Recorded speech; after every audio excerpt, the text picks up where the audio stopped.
Hello, my name is Katrina, and this is my um, presentation on my client case study named Daniel. Okay, so Daniel is a male. He is a Filipino American. He is 44 years old. He is married with two children, and he is an IT analyst in Southern California.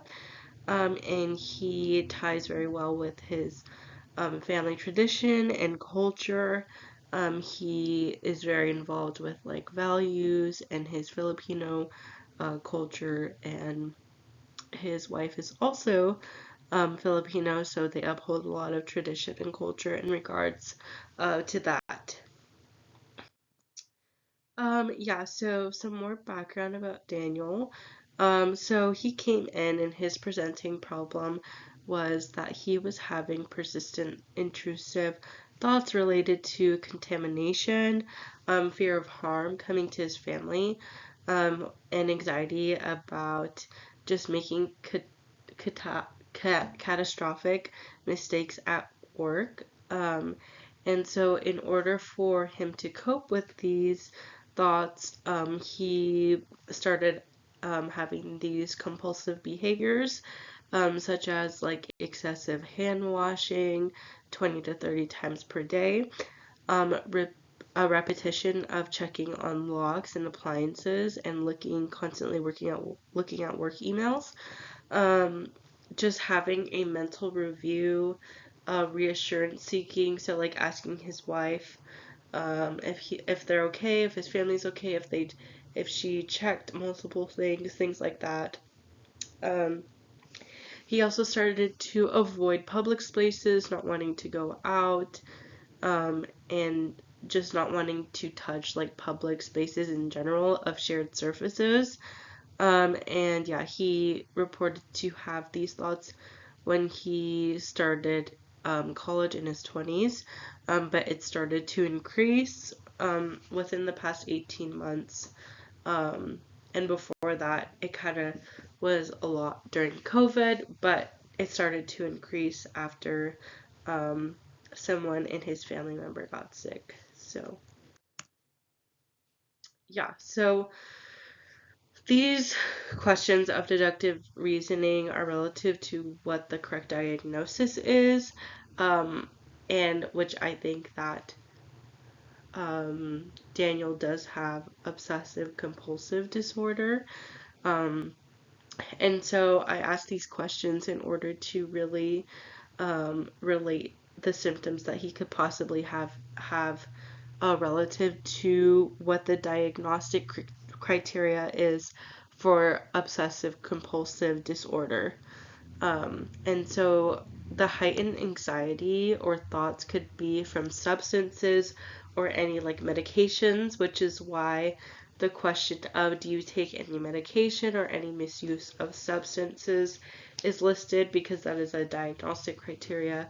How often he's had these thoughts, so how often is he having them throughout the day. The criteria for OCD is at least an hour per day, and he has had these thoughts for at least 1 to 2 hours a day. And so that's why that one's listed. And asking how behaviors, so the thoughts and anxieties he might be having have to be thoughts of like unwanted or distressful thoughts. And so kind of narrowing down the type of thoughts is what I found important, and also asking what he does behaviorally. How does he cope with them? Is he taking deep breaths, or is he actually, having a repetition of things in order to calm himself when he's thinking of these thoughts? And so that's why those questions are listed. And yeah, so the first criteria for obsessive compulsive disorder, which is what I believe Daniel has, is recurrent and persistent thoughts, urges, or images that are experienced at some time during the disturbance as intrusive and unwanted, and that in most individuals cause mark anxiety or distress, and this criteria is met because he is having constant thoughts of fear, harm coming from his family, or just making serious mistakes at work. And this is relative to the diagnosis and is something Daniel met with the criteria. So he is experiencing these thoughts and they are consistent, and it's in regards to like a disturbance of his family or if he's going to mess up at work. And yeah, he meets this. The second one is repetitive behaviors. So repetitive behaviors, like if he's hand washing, in which he's hand washing 20 to 30 times per day, and repeatedly like checking, repetitively just doing things in order to, almost like an obsession. So he's repeating, looking at work emails repetitively, checking locks, mentally reviewing, his day, things that he has to do, and reassurance seeking to his wife. And he's also avoiding any space where it requires like germs and things like that. The third one is how often he does them. So I kind of addressed earlier that he is having these uh, thoughts and behaviors, and it's taking up 1 to 2 hours of his day. And this is causing significant distress in his work and also in his family life. He's having a hard time being present and, having normal functioning throughout his day. And the last one, and he has good and fair insight. He knows that these are obsessive, so that's what I also wanted to address. It says good and fair insight, and he does not have any tics or anything like that, so it is not related to that. And so the last one is he has no medication. He's not on any medication currently. No substances, no substance abuse or misuse. Does not have any medical condition. He's physically healthy, and so one of the criteria for the correct diagnosis of obsessive compulsive disorder is seeing if he has any effects of substances or any other medical conditions, and he does not. And so because he does not, it makes sense as to why he would have OCD. And so what I chose for Daniel is cognitive behavioral therapy. I just believe it will reduce the amount of obsessive thoughts that are occurring within Daniel. CBT will help by creating new ways of just analyzing the thoughts that are occurring and finding ways to eliminate them through challenging them, and finding what is true and what is not. But the thing that I'm repetitively thinking about, is that true or is that not true?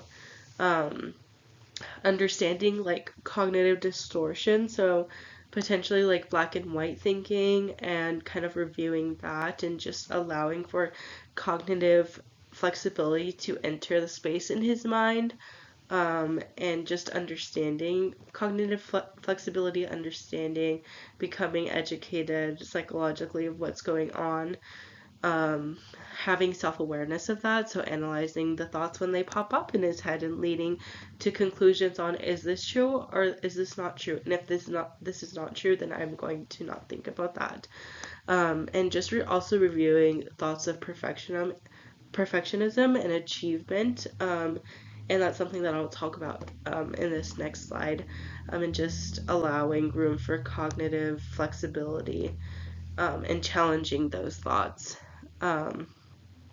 And yeah, just psychoeducation, just understanding the disorder. So, allowing him to understand what is going on and things like that.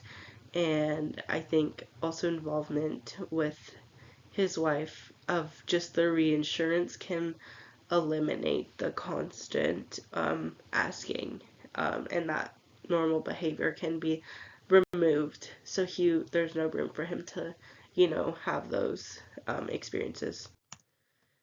And so for my treatment plan, I want him to, obviously reduce the thoughts of anxiety, of those um, catastrophic thoughts, reduce compulsive behaviors of, looking at the locks and washing his hands, and just allow room for cognitive flexibility, the tolerance of uncertainty in his life, and improve family and work functioning. And yeah, so um, Daniel was raised in a traditional Filipino household, just emphasizing respect, achievement, and emotional restraint, so not allowing him to just express his emotions. And so it made him tend to internalize stress in order to not burden others.